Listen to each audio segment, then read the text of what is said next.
Berita selanjutnya, fakta di balik hubungan Celine Evangelista dan sang ibunda.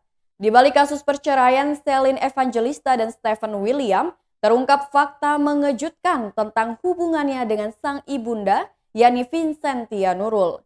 Saat dimintai komentar terkait perceraian Celine Evangelista, Vincentia Nurul mengaku sudah putus komunikasi dengan anaknya.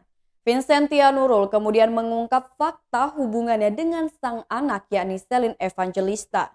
Di tengah ramainya pemberitaan soal cerainya Celine Evangelista dari Stephen William, sang ibu justru mengaku tidak tahu apa-apa terkait dengan hubungannya.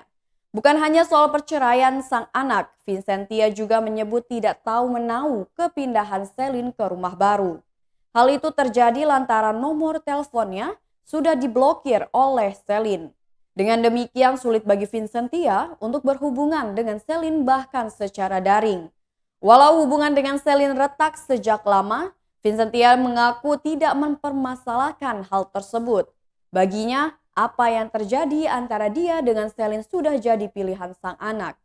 Sebelumnya Celine memang mengaku telah putus hubungan dengan sang ibu sejak berusia belasan tahun.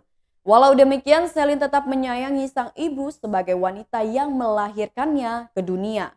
Celine Evangelista kini jadi perbincangan hangat seusai kabar perceraian dengan Stephen William mencuat. Celine dan Stephen resmi bercerai berdasarkan putusan pengadilan pada 18 Oktober 2021 lalu.